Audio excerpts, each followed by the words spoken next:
통계상 손실 발생하고 있는 건 아는데 사실은 엄청나게 남기고 있는 거 내가 모를 것 같으냐? 내가 빙다리 핫바지로 보이느냐? 나 이재명이다.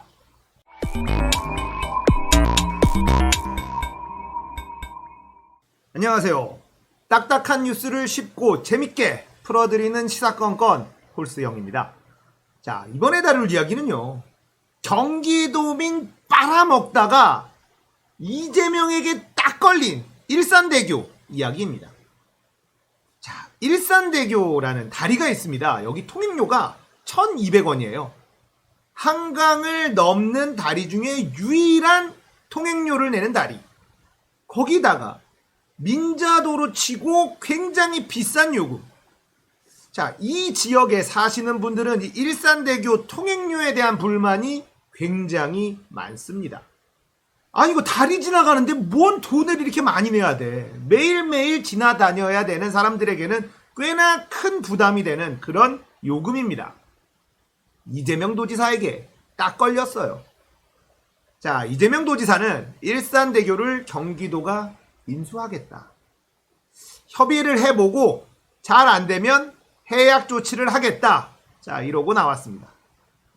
자, 이 얘기를 하기 전에 먼저 조금 아셔야 되는 부분들이 있어요. 자, 이런 민자 사업, 민자 도로라든지 다리라든지 이런 민자 사업을 할 때 얘네들이 쓰는 꼼수가 있습니다.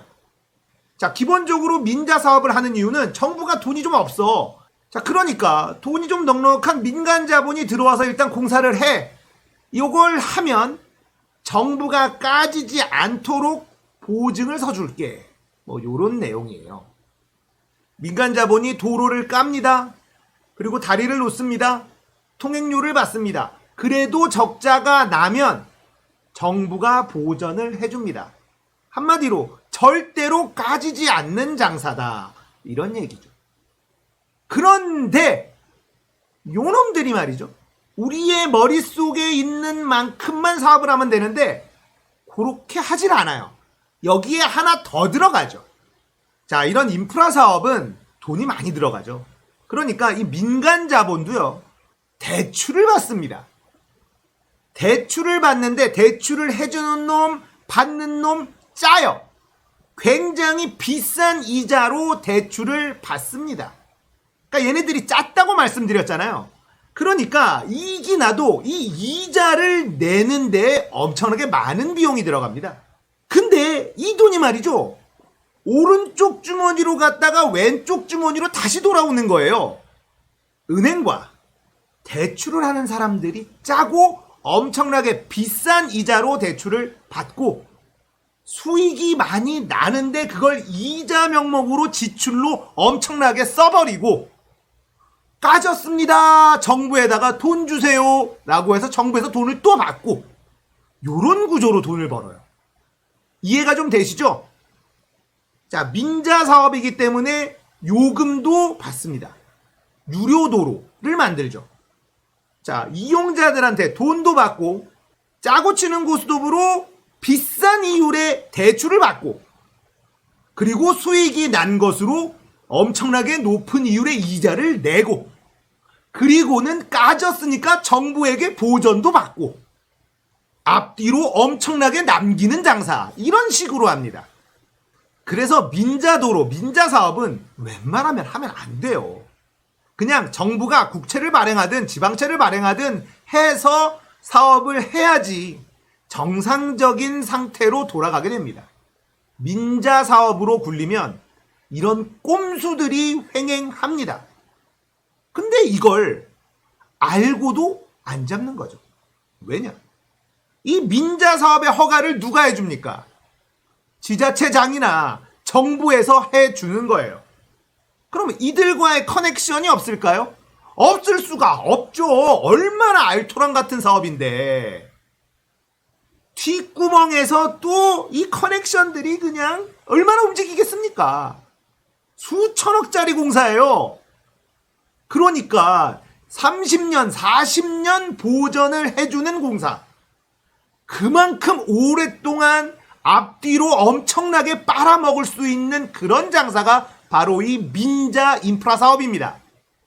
자, 대충의 배경 지식 설명해 드렸고, 이번에 일산대교가 이재명 경기도지사에게 딱 걸렸다. 자, 일단 간담회를 했거든요. 이 간담회 조금 들어보겠습니다. 국민연금이 투자 사업을 통해서 이제 연금의 내실화, 건전화도 유지해야 된다는 것을 전적으로 동의하는데, 주민들에 대한 과도한 부담으로 작용하는 것은 좀 옳지 않다는 생각이 듭니다. 협의하고 협의가 잘 안 되거나 그러면 절차에 따라서 저희는 이제 해약 조치하는 절차까지도 저희는 검토는 하고 있습니다. 일산대교는 민간 사업자에게는 38년 동안 운영권이 보장된 시설입니다. 국민연금은 국민 노후자금이기 때문에 수익금 증대를 시킬 수 있도록 운용해야 되는 원칙을 국민연금법과 기존 운영 지침에 저희가 갖고 있습니다. 지금 공공가치 수익률이 2.50이에요? 저희가 평가하고 있는 공정가치 평가 수익률이 6.50%. 그러면은 운영 회사의 예를 들어 통행료 수입이 유보돼 있을 거 아닙니까? 그걸 배당을 받아야 국민연금은 수익이 되는 거겠죠? 배당을 받지 않고, 그러니까 매년 어쨌든 200 몇십억이 남는데 그걸 회계상 손실이 발생하니까 경기도도 지금 10몇 억씩 대주고 있는 거고, 그러니까 이론적으로는 수익이 없는 상태인 거예요. 근데 사실은 쌓고 있는 거지. 그러니까 나중에는 회계상으로 싹 정리되고 나면 알토란이 되는 거죠. 그러니까 사실은 이자 수익 말고 통행료 수입에서 실제 비용을 빼면 사실 엄청나게 많이 남고 있는 중입니다. 제가 바라는 바는 여러 가지 어려움이 있겠지만 일산대교를 우리 경기도가 인수하는 겁니다. 투자자들한테 손해를 끼치자는 생각은 전혀 없는 것일 것이고요. 또 한 가지는 자금 조달을 좀 활용화해서 과도한 부담이 발생하지 않도록 하는 게 좋겠다. 그런 생각이 듭니다. 자, 여러분들 좀 들리셨습니까? 제가 앞에다가 배경 지식을 살짝 깔아드렸어요. 이재명 도지사가 무슨 얘기하는지 대충 들리시죠? 국민연금관리공단에서 이걸 인수를 했어요. 그리고 나서 2번이나 요금 인상을 합니다. 그리고 국민연금관리공단의 이야기는 국민의 노후자금이기 때문에 수익을 내야 됩니다. 그래서 어쩔 수 없습니다. 라고 이야기를 해요. 그러자 이재명 도지사는 이해해. 수익 창출을 한다는 거 동의한다. 그런데 너무 과도한 부담이다. 계속 이렇게 나오면 우리는 해약 조치를 할 수 있다. 그리고는 이 얘기를 하죠. 회계상 손실 발생하고 있는 건 아는데 사실은 엄청나게 남기고 있는 거 내가 모를 것 같으냐? 내가 빙다리 핫바지로 보이느냐? 나 이재명이다. 자, 이거 경기도가 일산대교 인수한다. 투자자들 손해 안 보게 해줄 테니까 잔머리 굴리지 마라. 딱 이렇게 얘기하는 겁니다. 속 시원하시죠? 속이 시원합니다. 일을 잘한다라는 게 바로 이런 거예요. 실무에 밝아요. 국민의힘 서울시장 후보 토론회 보니까 조은희랑 나경원이 막 얘기를 하는데, 조은희가 나경원한테 전체 예산이 얼마인지 아십니까? 5세 이하 어린이가 몇 명인지 아십니까? 그건 실무자들이 잘 알면 된다. 뭐 요렇게 얘기하는 나경원과 차원이 다르죠. 도지사가 가장 빠삭하게 이해하고 있습니다.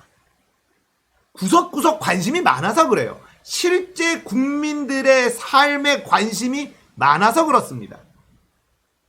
나경원은요, 실제로 서울 시민의 삶에 관심이 없으니까 실무자가 잘 알면 된다. 이런 얘기는 하고 있는 거 아닙니까? 네, 박근혜 같은 얘기잖아요. 7시간 동안 없어졌어도 실무자들이 다 잘하면 되는 거지. 대통령이 꼭 나서야 되느냐. 이런 얘기랑 뭐가 다른지 모르겠어요. 자, 이재명 도지사가 강력하게 주장했었던 병원 수술실 내 CCTV 설치 의무화, 이번에 무산됐습니다. 민주당 이런 거 좀 답답해요. 물론 금고 이상의 형이 집행이 되면 의사 면허를 박탈하는 법안은 통과를 시켰는데 CCTV 의무화는 통과를 시키지 않았습니다. 무산돼 버렸어요. 거기에 이재명 도지사가 굉장히 강한 어조로 비판을 했습니다. 자, 2019년도 5월 1일 MBC 백푼 토론에서 CCTV 의무화에 대한 토론이 있었습니다. 이때 당시에 어떤 내용이 오갔는지 제가 간단하게 좀 소개를 해드릴게요. 이재명 도지사가 이렇게 얘기합니다. 이건 사실 의료계가 자초한 일이다 라고 이야기를 합니다. 신생아를 떨어뜨려서 사건이 있었죠. 자, 이 이야기를 하니까 이동욱 대한의사협회 부회장이 이렇게 이야기를 합니다. 극소수의 지금 말씀하신 것, 신생아 떨어뜨린 것 한 건입니다. 일반화의 오류를 자꾸 하면서 국민들은 불안해하니까 3년 전에 떨어뜨린 그 사건 하나로 CCTV 찍어야겠다. 이렇게 하는 것 아니냐. 자, 이동욱 대한의사협회 부회장이 이런 식으로 얘기를 해요. 그러자 이재명 도지사가 반박을 합니다. 한 건 발생하지 않았느냐, 출산사고 중에. 그건 사실 오류가 있죠. 한 건이 발견된 것이죠. 3년 동안 은폐되어 있다가. 자, 이렇게 반박을 하니까 이 이동욱 부회장이 아무 말을 못해요. 그리고는 의사들은 이걸 받아들일 수 없을 거다. 이건 무리다. 뭐 이러면서 억지 주장을 펼칩니다. 수술실 CCTV 의무화. 이게 이렇게 어려울까요? 요즘에 실력 있는 병원들은요, 수술실에 CCTV를 설치했다라는 걸로 홍보를 하고 있어요. 강남에 유명한 성형외과들 있잖아요. 여기는 CCTV 설치되어 있습니다. 우리는 그만큼 실력에 자신이 있는 병원입니다. 이렇게 홍보하는데 쓰고 있는 지경입니다. 이런데도 이 수술실 CCTV 의무화를 부득부득 반대하는 의사들, 어떤 국민들이 좋게 바라볼 수 있을까요? 자, 이번에 의사들이 금고형 이상 이렇게 판결을 받으면 의사 면허를 박탈시키겠다. 이 법안이 나왔더니 의사협회 우리 최대집 이 양반이 우리 그럼 백신 거부하겠다. 백신 안 놔줄 거야. 이거 철회해. 이러고 나서고 있습니다. 이 깡패 집단이지 이게 무슨 의사 집단입니까? 자, 어쩌다 보니 시사건건에서 이재명 도지사가 일 잘한다 이런 얘기를 좀 자주 하는 것 같아요.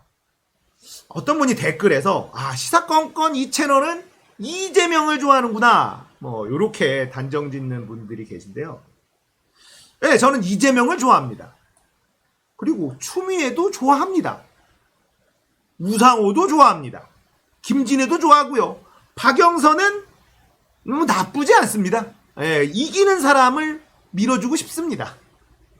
저는 민주세력, 대한민국 국민들을 위해서 일 잘할 사람들 다 좋아합니다. 국민의 짐이 권력을 잡으면 안 된다. 이거 하나만큼은 확실합니다. 자, 또 민주당에서 일 잘하고 계신 분이 한 분 계세요. 정세균 국무총리. 사실 저는 이분을 약간 옛날 정치인으로 평가하고 있었거든요. 박병석 국회의장과 같은 라인이라고 생각하고 있었어요. 그런데 이 정세균이라는 분이 국무총리가 되고 난 이후에 좀 시원시원해졌어요.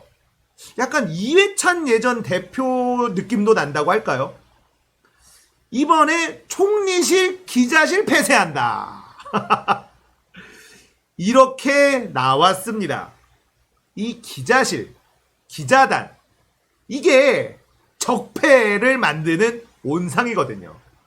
자, 총리실 기자단이다, 법조 기자단이다, 뭐 어디 기자단이다. 이래서 그 기자실이 있고 거기에 들어가서 기사를 씁니다. 근데 그게 발로 뛰는 게 아니라 거기서 떨어뜨려주는 콩고물을 받아 적는 거예요.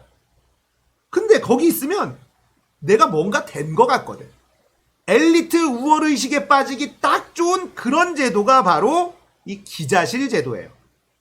총리실에서 내가 먼저 없앤다. 우리가 먼저 없앨 테니 다른 부처도 기자실 없애자. 이렇게 나오고 계십니다. 잘하고 계세요. 멋지십니다. 민주당의 또 한 명의 대권주자, 존재감을 조금씩 드러내고 있다라는 생각이 드네요. 자, 민주당 내에서 단연 두각을 나타내고 있는 분은 이재명 경기도지사입니다. 이낙연 대표는 완전히 꺾어졌어요. 정세균 총리가 치고 나오는 모양새이고 김경수 경남도지사도 조금씩 발언을 하고 있습니다. 자, 대권주자는요, 한 명이면 위험합니다. 여러 명이 나와주는 게 좋아요. 여러 명의 대권주자가 나와서 그들의 생각을 들어보고 우리의 삶을 바꿀 사람은 과연 누구냐, 이런 것을 비교해 볼 수 있는 게 훨씬 더 국민들에게 도움이 됩니다. 자, 민주당 내에서 더 많은 대권주자들이 나와주기를 바랍니다. 그리고 국민들을 위한 정책, 이것에 대한 진지하고 건전한 토론을 통한 경쟁, 이런 게 이루어진다면 다음 대선도 문제 없을 것 같습니다. 자, 오늘은 일 잘하는 이재명 도지사 이야기, 그리고 치고 나오는 정세균 국무총리 이야기 해봤습니다. 시사건건은 노무현 시대가 오는 그날까지 계속됩니다. 공감되셨다면 민주당에서 더 잘하는 사람들이 많이 나와야 된다라고 생각하는 분이시라면 구독, 좋아요, 알림 설정 부탁드릴게요. 감사합니다.